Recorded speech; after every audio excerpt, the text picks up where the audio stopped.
bernafsu Bernafsu untuk menghafal seperti itu. bernafsu untuk menambah. Oh ya. Itu juga termasuk ujian kalau menurut guru saya dulu. Oh, kenapa gitu mas? Jadi kalau orang itu sudah candu, biasanya dia akan cenderung lebih suka menambah daripada murjaah. Ya itu poinnya. Iya ya benar. Mungkin Mbak Lila dulu pernah kayak gitu. Pengalaman sih. Aduh.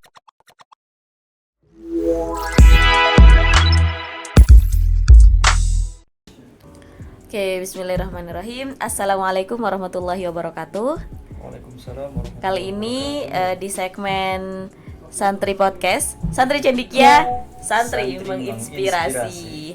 Nah, jadi untuk teman-teman dan para penonton ya yang sedang menonton, kali ini kita akan kita kedatangan seorang narasumber bintang tamu yang bukan abal-abal ya. Ini sudah teruji secara klinis ya. Namanya Mas Afif. Assalamualaikum Mas. Waalaikumsalam Mbak Lila. Ya, gimana? Sehat Mas? Alhamdulillah sehat. Ya, semoga selalu sehat selalu biar bisa menebar kebaikan. Waduh. Kali ini tema besar kita tentang bagaimana sih santri, bagaimana perjalanan beliau menjadi seorang santri, tapi yang khususnya yang jadi penghafal Quran atau tahfidzul Qurannya kayak gitu. Kenalan dulu dong Mas, monggo kepada para penonton. Saya jadi malu ini kalau sendiri. Ya, perkenalkan nama saya Muhammad Afifuddin, ya bisa dipanggil Afif. Saya aslinya Kepanjen, terus kemudian sekarang sibuk aktivitas sehari-hari bekerja sebagai seorang pegawai swasta. Oke, sebagai pegawai swasta kayak gitu. Sebelumnya Mas, karena ini kita akan bahas tentang hafalan Quran. Ya kan Mas Afif ini kita datangkan jauh-jauh ini sebagai predikannya sebagai seorang tahfidz. Nah, pertanyaannya yang pertama Mas, sejak kapan mau menghafal? Kalau untuk menghafal itu pertama saya melakukannya waktu di SMA atau MA. Waktu itu di pesantren Nurul Ulum. Di mana itu Mas? Di Kacuk ya. Kacuk itu daerah Kebonsari ya. Oh, tapi iya. lebih familiarnya disebut dengan Kacuk memang. Malang Kabupaten ya? Malang Kota. Oh, Masih Malang Kota iya. Oh, masih Malang Kota. Itu di baratnya Gadang. Oh, iya. Itu berarti mulai menghafal atau mulai ada niatan menghafal?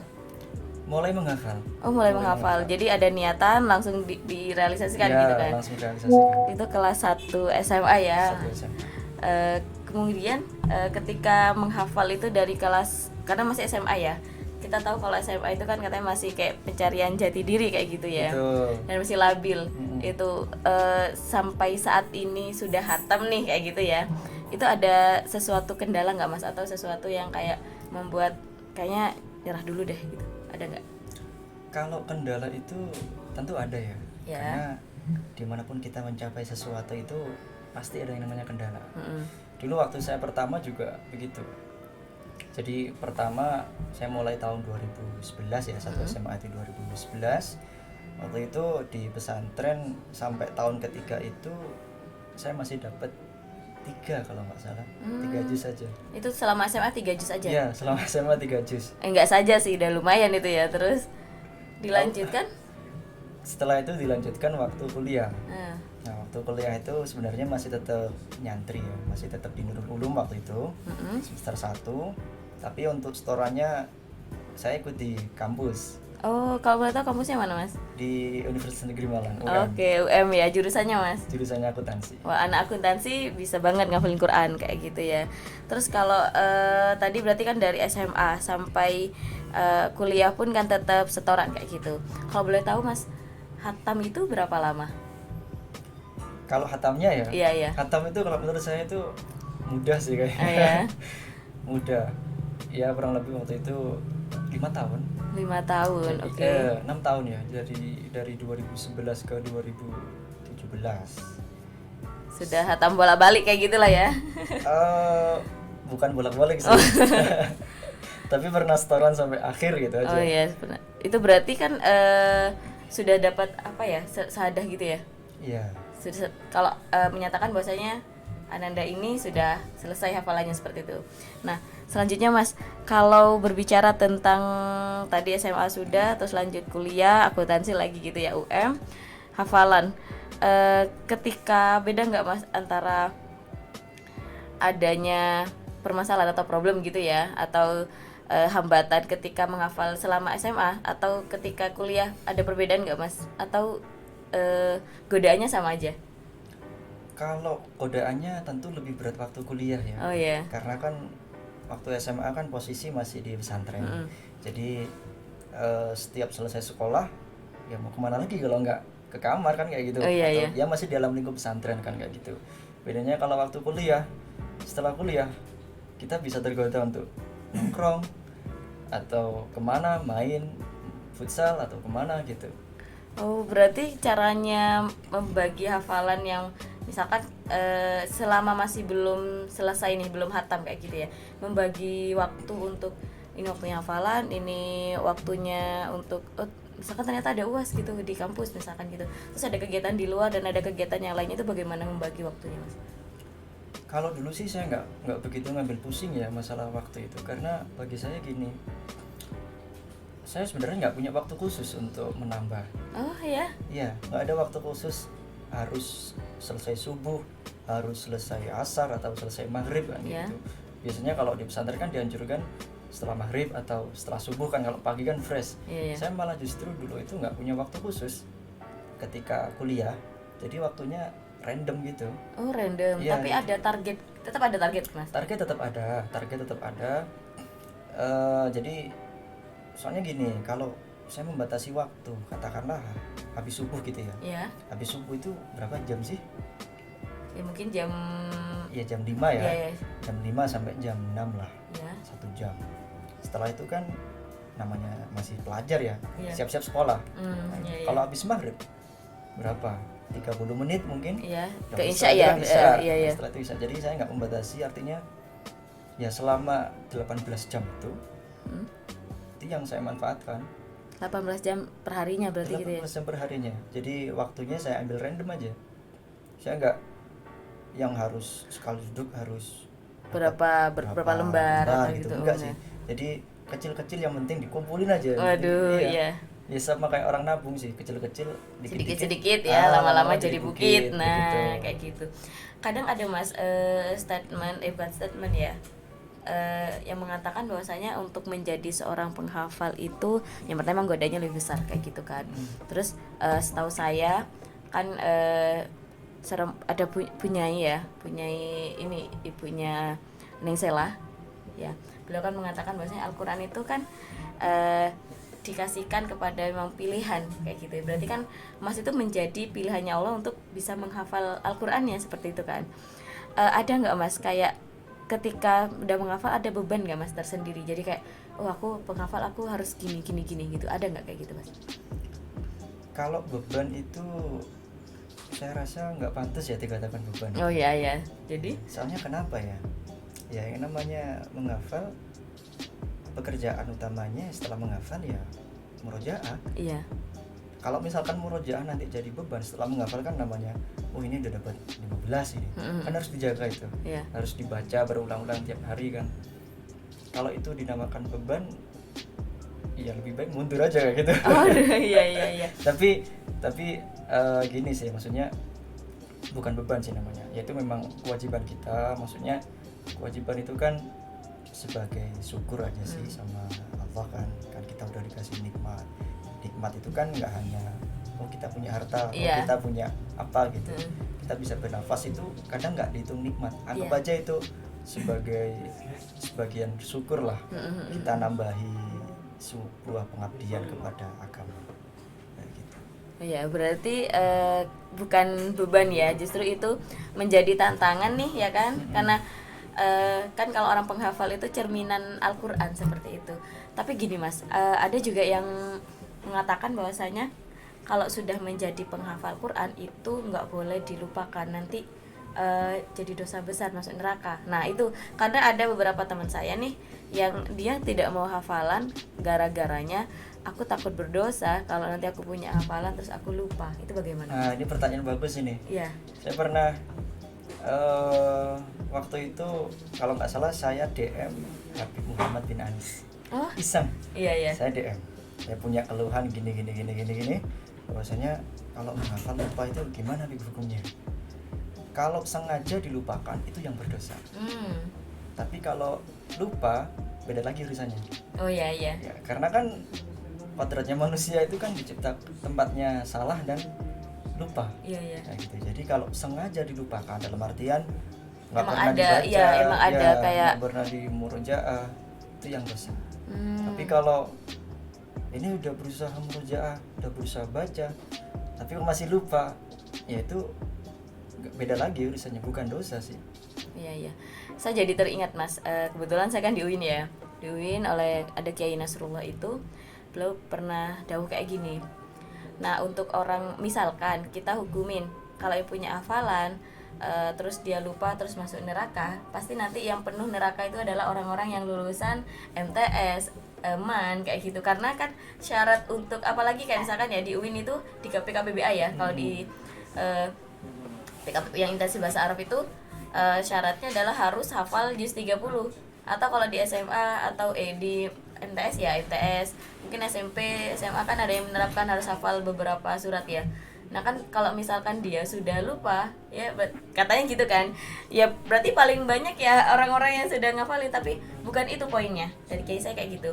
Jadi bukan itu poinnya adalah ketika kita dikasih kenikmatan Al-Quran itu berarti harus dengan cara dijaga, dirawat bagaimanapun caranya, karena itu orang pilihan kayak gitu kan, malu sama Allah gitu. Dari kiai saya kayak gitu. Ini ya berarti relevan sekali kayak gitu kan ya. Terus sekarang gini Mas, kesibukan Mas kan sekarang jadi pegawai kayak gitu ya, tetap hafalan tetap dong ya, terus menjadi seorang pegawai, terus aktivis sana sini atau kegiatan yang lainnya dengan predikat sudah hatam Quran nih gitu. Gimana Mas cara membagi biar tetap selalu hafalannya itu masih terjaga dengan di tengah kesibukan yang menerjang itu seperti apa? Jadi polanya sih sama seperti waktu saya kuliah dulu. Jadi saya cenderung nggak punya waktu khusus untuk murojaah. Jadi mengalir tapi tetap harus punya target memang. Harus punya target. Jadi 18 jam itu yang tetap yang dimanfaatkan. Misalkan ya orang itu kan benci ngantri ya. Kalau saya malah suka ngantri. Oh ya, karena nanti bisa dimanfaatkan buat betul. Masya Allah. Jadi orang itu ngantri itu update status ngantri di sini. Saya malah ngantri itu enjoy aja gitu. Jadi tempat dimanapun saya ngantri, saya bisa diam tenang, itu malah bisa enjoy. Misalkan nih di kantor ini ada tugas, oh ini tolong setorkan uang ini ke bank ini. Saya kan ngantri itu, antri, ya nggak apa-apa, saya baca, buka di HP gitu. Saya masukkan saku gini kan, saku samping ini. Jadi kalau misalkan lupa saya buka gini lihat. Kalau udah ingat udah ini. Pakai masker kan nggak kelihatan orang. Iya. Berarti masker itu juga sangat berfungsi sekali ya untuk murojaah itu deres setiap saat kayak gitu ya. Oh ya, jadi kalau menurut Mas sendiri, bagaimana sih dengan orang-orang yang punya hafalan tapi berhenti di tengah jalan? Nah, bagaimana itu Mas? Punya hafalan tapi berhenti di tengah jalan. Nah, itu yang perlu didekati. Oh gitu. Iya, jadi karena besi satu eman ya. Orang bisa dapat keinginan untuk menghafal itu sesuatu yang jarang dan berharga. Bukan kok karena Allah tiba-tiba milih, oh kamu kan ya betul memang yang dipilih kan nggak gitu. Tapi kalau kita nggak mengajukan diri untuk dipilih kan nggak bisa. Oh iya, mengajukan diri untuk dipilih. Wah gimana itu Mas?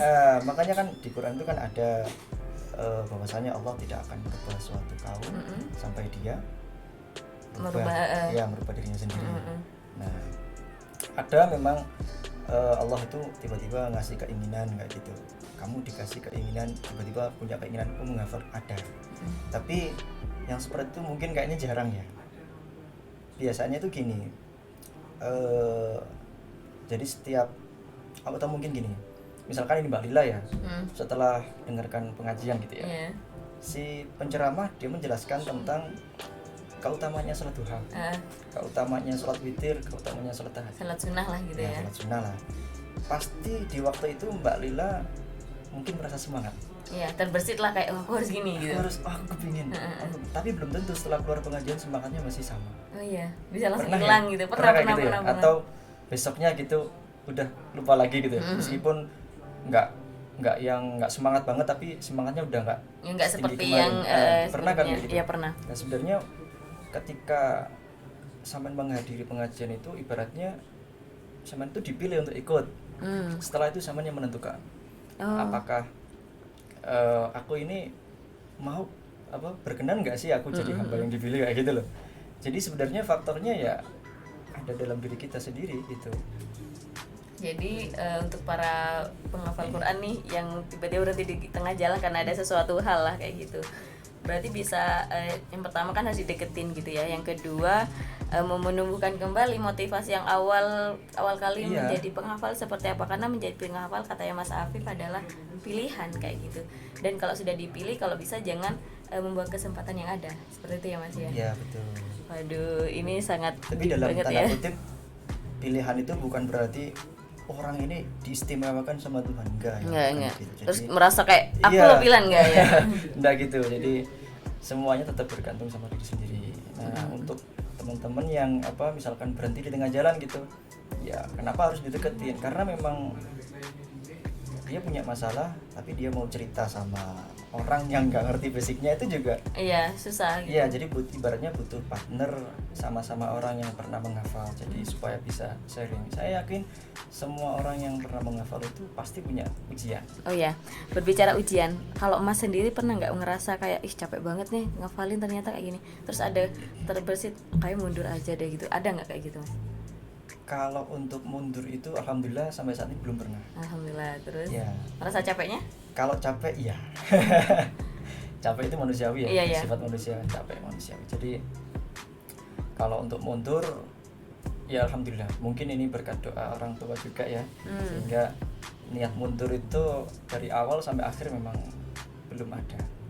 Harapannya memang nggak ada ya. Iya, semoga selalu bisa ini istiqomah lagi. Kalau capek sih ada. Nah, terus gimana cara ngatasi capek itu? Ya kita kembali ke niat awal. Kita harus mengingat bagaimana perjuangan kita waktu di juz-juz awal. Biasanya orang capek itu waktu udah dapat 10 kan. Iya. Udah dapat 10 itu kadang godaannya bosen. Kalau nggak gitu capek. Kalau nggak gitu faktor eksternal sih ya bisa jadi. Terlalu bernafsu. Bernafsu untuk menghafal seperti itu. Bernafsu untuk menambah. Oh iya. Itu juga termasuk ujian. Kalau menurut guru saya dulu. Oh, kenapa gitu Mas? Jadi kalau orang itu sudah candu, biasanya dia akan cenderung lebih suka menambah daripada murojaah. Ya itu poinnya. Iya benar. Mungkin Mbak Lila dulu pernah kayak gitu. Pengalaman sih, aduh. Iya Mas, iya. Ya, jadi pernah. Kalau kadang orang itu udah sampai batas candu, dia akan lebih cenderung menambah daripada murojaah. Itu sebenarnya bagus sih kalau misalkan bisa di maintenance, perasaan seperti itu bisa di maintenance, bisa dibatasi, sebenarnya bagus itu. Orang kalau udah punya candu menambah kan itu bagus, tinggal penguatannya aja di bagian murojaah itu. Sebenarnya bagus, cuman saya dulu juga pernah mengalami seperti itu. Jadi fokus nambah terus saya belakangnya protol kayak gitu. Iya. Tapi dari situ kan aku tanya ke teman-teman yang lain, ternyata juga ada yang seperti itu. Ada. Karena emang ada kayak 2 tipe gitu ya Mas. Yang saya temuin kalau di teman-teman saya itu gini Mas. Ada yang sukanya nambah, tapi itu malas buat murojaah. Tapi kebalikannya, ada yang emang dia suka murojaah, tapi ketika mau nambah itu kayak kesusahan. Kayak gitu. Sampai ada pertanyaan gini, lebih bagus mana sih gitu. Saya tanyakan Mas Afif nih. Kalau lebih bagus mana antara murojaah dan nambah ya? Kayaknya kita balik aja ke tujuan awal. Tujuan awal menghafal itu apa sih? Salah satunya adalah supaya kita bisa membaca tanpa harus pegang. Ya. Itu yang tujuan, maksudnya tujuan yang bisa dilihat. Nah, beda lagi kalau urusannya pahala kan beda lagi ya. Jadi kenapa sih kita menghafal itu? Salah satunya adalah supaya kita bisa membaca tanpa harus pegang mushaf. Jadi kita punya lebih banyak kesempatan daripada orang lain yang nggak hafal kan gitu. Nah, kalau tadi Mbak Lila tanya lebih baik mana sih antara murojaah atau nambah, saya rasa sama-sama baiknya. Sama-sama baiknya. Kenapa kok sama-sama baiknya? Karena ya, tujuannya memang dibaca, tujuannya menghafal, buat apa kalau mau dibaca? Iya, benar. Nah, jadi ya murojaah, cuman gini, kalau toh memang kadang itu orang yang cenderung murojaah saja, nggak nambah-nambah kan pasti kan ada kayak gitu. Ada yang nambah terus nggak pernah murojaah, ada yang murojaah terus nggak pernah nambah. Ya semuanya memang perlu apa istilahnya, perlu treatment ya, maksudnya treatment khusus lah untuk ya. Jadi memang kalau penghafal itu harus nyari temen yang penghafal juga. Jadi kayak circle yang bisa ya, mendukung gitu. Betul, ya supaya bisa sharing gitu ya. Misalkan kita punya teman 5 ini, 5 nggak melulu semangat semua, dan nggak melulu pesimis semua. Pasti satu ada yang semangat, ada yang saling melengkapi lah gitu. Ya, itu ada yang down lah. Di saat yang down ini dia harus menyadari bahwasanya dia down dan segera minta sharing. Ya, gitu. Berarti letaknya di treatment kayak gitu ya. Di treatment. Kalau Mas sendiri ada nggak Mas tips biar kayak kita bisa mentreatment murojaah sama derasnya gitu ya, kayak nambahnya kayak gitu, biar kalau dalam ilmunya Mas kan akuntansi ya, biar balance lah kayak gitu. Nah itu gimana Mas, ada nggak Mas tips biar kayak antara murojaah sama nambahnya itu seimbang, itu gimana Mas? Yang pertama ya, karena tujuan menghafal itu adalah membaca. Jadi ya murojaah itu sesuatu yang wajib, itu harus ditanamkan bahwasannya murojaah itu memang wajib ya. Terus kemudian yang kedua ini, bagi teman-teman yang hobi menambah tapi jarang murojaah. Tersindirnya enggak. Hobi menambah tapi jarang murojaah, atau hobi murojaah tapi nggak nambah-nambah. Dalam artian sebenarnya bukan kesulitan sih, cuman memang mungkin mager aja ya nambah gitu ya, kan nambah beban pikiran tuh kalau nambah. Saran saya sih ya kalian nyari partner, maksudnya cari teman yang sesama penghafal, sering sharing. Cari teman yang sudah ibaratnya udah di atas kalian lah kayak gitu. Misalkan kamu masih dapat 10, cari partner yang udah di atas 20 atau yang sudah atas sekali. Ya otomatis kan yang banyak hafalannya biasanya banyak pengalamannya gitu. Maksudnya banyak lika-likunya, udah banyak makan asam garam lah istilahnya orang itu. Tuh. Jadi kayak tadi berbicara gini Mas, dari tadi Mas mulai menghafal sampai khatam di tahun kelima, tahun ke-6 seperti itu ya, sampai detik ini pun kan berarti masih terus ngaji kayak gitu. Ada nggak Mas manfaat yang Mas rasakan secara tersirat, atau kayak manfaat yang ini kok nggak bisa masuk akal ya gitu? Ada nggak ya kayak gitu? Ada. Banyak ya, bisa diceritakan biar teman-teman termotivasi nih Mas. Manfaat yang kelihatannya dulu ya. Iya. Jadi salah satu manfaat yang kelihatan, jadi gini, menghafal itu kan pekerjaan yang baik ya.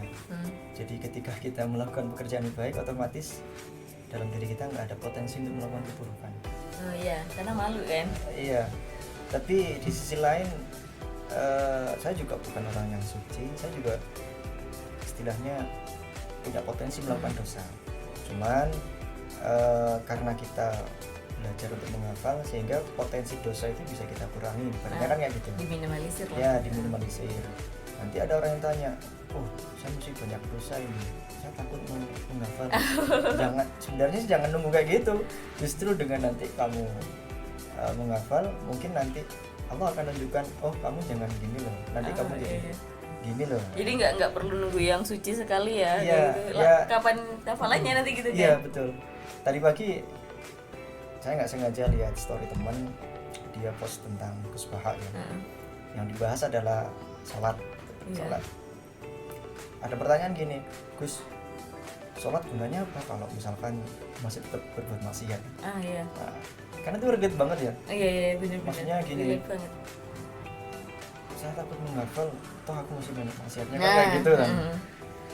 Katanya Gus Baha, sholat ya sholat, urusan kamu berbuat dosa itu nanti lain. Sholat itu nanti yang mencegah kamu berbuat mungkar. Dengan kamu sholat, setidaknya waktu kamu sholat itu setidaknya ketika kamu sholat itu kamu nggak melakukan keburukan. Artinya potensi kamu melakukan dosa itu dikurangi karena kamu mengerjakan sholat. Jadi intinya sholat aja sampai kamu bosan ngelakuin dosa, daripada kamu ngelakuin dosa terus sampai bosan ngelakuin sholat. Oh iya benar. Sama kalau misalkan di Qur'annya kayak gitu ya, kan. Jadi hafalin aja, maksudnya coba aja. nggak usah takut. Kalau saya saran sih nggak perlu takut, nanti Tuhan yang ngasih. Iya. Tuhan yang ngasih. Oke, berarti kan juga ada kaitannya dengan ini niat ketika menghafal itu seperti apa, yang baik itu seperti apa sih Mas? Karena memang ada yang emang niatan kayak gitu ya, ada yang niatan menghafalan nih nanti biar dipersunting seorang anak kiai gitu kan, putra kiai, biar dipersunting Gus gitu kan. Kadang ada yang kayak menghafalan nih biar nanti biar dapat beasiswa gratis kayak gitu kan. Ada juga yang hafalan tuh masih ada pengen ini pengen itu bagaimana Mas? Kalau menurut saya sih nggak masalah ya, nggak apa-apa. Maksudnya contoh waktu kita kecil dulu, ayo kamu kalau belajar tak kasih uang. Padahal belajar itu untuk kebahagiaan siapa? Iya. Diri kita sendiri kan. Iya. Tapi memang untuk taraf awal itu kadang ada yang niatnya beratnya itu transaksional. Jadi kita transaksional dengan Tuhan. Oh saya tak menghafal supaya aku dapat ini, supaya nanti aku dapat beasiswa, supaya aku nanti dapat apa gitu. Itu kan transaksional. Boleh, maksudnya dalam artian boleh itu bukan selamanya kamu harus punya niat seperti itu. Jadi kamu niat seperti itu boleh, tapi kamu harus tetap berusaha, dalam artian nanti ketika seperjalanan menghafal itu berusaha supaya diberikan niat itu yang beratnya yang lebih tulus gitu. Yang lebih tulus. Saya dulu waktu pertama itu sebenarnya malah nggak punya niatan. Nggak punya niatan? Iya. Jadi awalnya iseng, keterusan, kecanduan lah gitu, kecanduan Al-Quran. Akhirnya kok nyaman kayak gitu, nyaman. Terus kemudian dengar ceramah gini-gini tambah yakin. Oh dengar ceramah Ustadz ini dalilnya ini tambah yakin. Yakin sampai sekarang. Oke, terakhir mungkin ya Mas, bisa kasih ini motivasi buat para teman-teman, para penonton gitu ya. Motivasi buat para penghafal yang sedang berjuang sekarang hafalannya, sama motivasi nih buat biar orang itu kayak oh iya kan kayaknya pilihan menghafal itu yang terbaik. Nah itu bisa Mas disampaikan. Ini di penghujung acara ya kita ya, karena sudah mulai tadi asik mengobrol tentang perjalanan ke Al-Quranannya Mas Afif kayak gitu. Gak Mas, silahkan. Kalau untuk pesan untuk teman-teman untuk yang belum menghafal ya, jadi silakan dicoba sedari awal. Maksudnya mungkin setelah mendengar podcast ini silakan dicoba. Karena apa sih, menghafal itu pasti banyak manfaatnya, dan apa ya, manfaatnya itu nggak bisa yang jangka pendek gitu. Nanti manfaatnya ketika mungkin nanti kalian berkeluarga bagi yang masih belum menikah, atau ketika nanti kalian masuki usia orang tua itu kalian bisa mendidik anak, punya refleksi banyak kayak gitu. Terus kemudian ketakutan dalam menghafal itu saya rasa perlu dihapus ya. Maksudnya itu yang tadi apa, mental block ya. Iya. Jadi ketakutan kalian, aku masih banyak dosa, aku masih banyak berbuat salah kayak gini, itu dihapus saja. Kalian hafal aja. Hafal itu sebenarnya nggak berat, hanya saja mungkin dalam mindsetnya teman-teman itu udah terlanjur menakutkan ini, ini berat, kayak beban gitu ya. Iya kayak beban gitu. Padahal kalau dinikmatin itu ya enjoy aja gitu. Kalian nggak harus sampai hatam, nggak, cuman progres aja gitu. Satu hari satu ayat pun nggak ada masalah kayak gitu. Satu hari satu ayat pun nggak ada masalah. Jadi coba aja mulai sekarang, karena kalau nggak mulai dari sekarang kalian nggak akan punya waktu lagi. Jadi waktu misalkan ini waktu SMA dengan waktu kuliah pasti lebih sibuk waktu kuliah. Waktu kuliah dengan waktu kerja lebih sibuk waktu kerja. Kalau ditunda terus belum tentu dapat waktu luang. Jadi lebih baik ya dimulainya dari hari ini. Dimulai dari saat ini juga. Hari ini. Nah, untuk teman-teman yang mungkin sudah proses sudah proses terus kemudian berhenti, segera cari partner yang di atas kalian. Segera cari partner, kalian sharing dan tanamkan dalam diri kalian, jangan sampai mundur sedikit pun. Kalau capek, kalau lelah, berhenti boleh. Dalam artian berhenti itu istirahat. Ya istirahat, murojaah aja, nggak usah nambah, murojaah aja.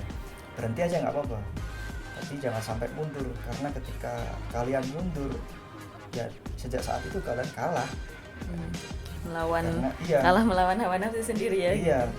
Ketika mulai menyerah, ya sejak saat itu kalah. Maka dari itu kalau capek istirahat aja. Nanti kalau misalkan udah semangatnya muncul lagi, mulai lagi. Oke, keren sekali ya. Jadi dari awal mula beliau menghafal seperti apa dan sampai saat ini masih mempertahankan hafalannya kayak gitu ya.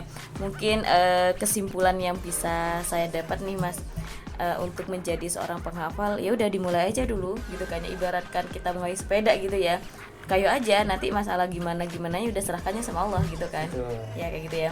Terima kasih banyak teman-teman yang sudah setia ya melihat dari awal sampai akhir podcast ini. Semoga bermanfaat. Jangan lupa like, comment, and share. Terima kasih. Terima kasih Mas. Ya, assalamualaikum warahmatullahi wabarakatuh. Waalaikumsalam. Dadah.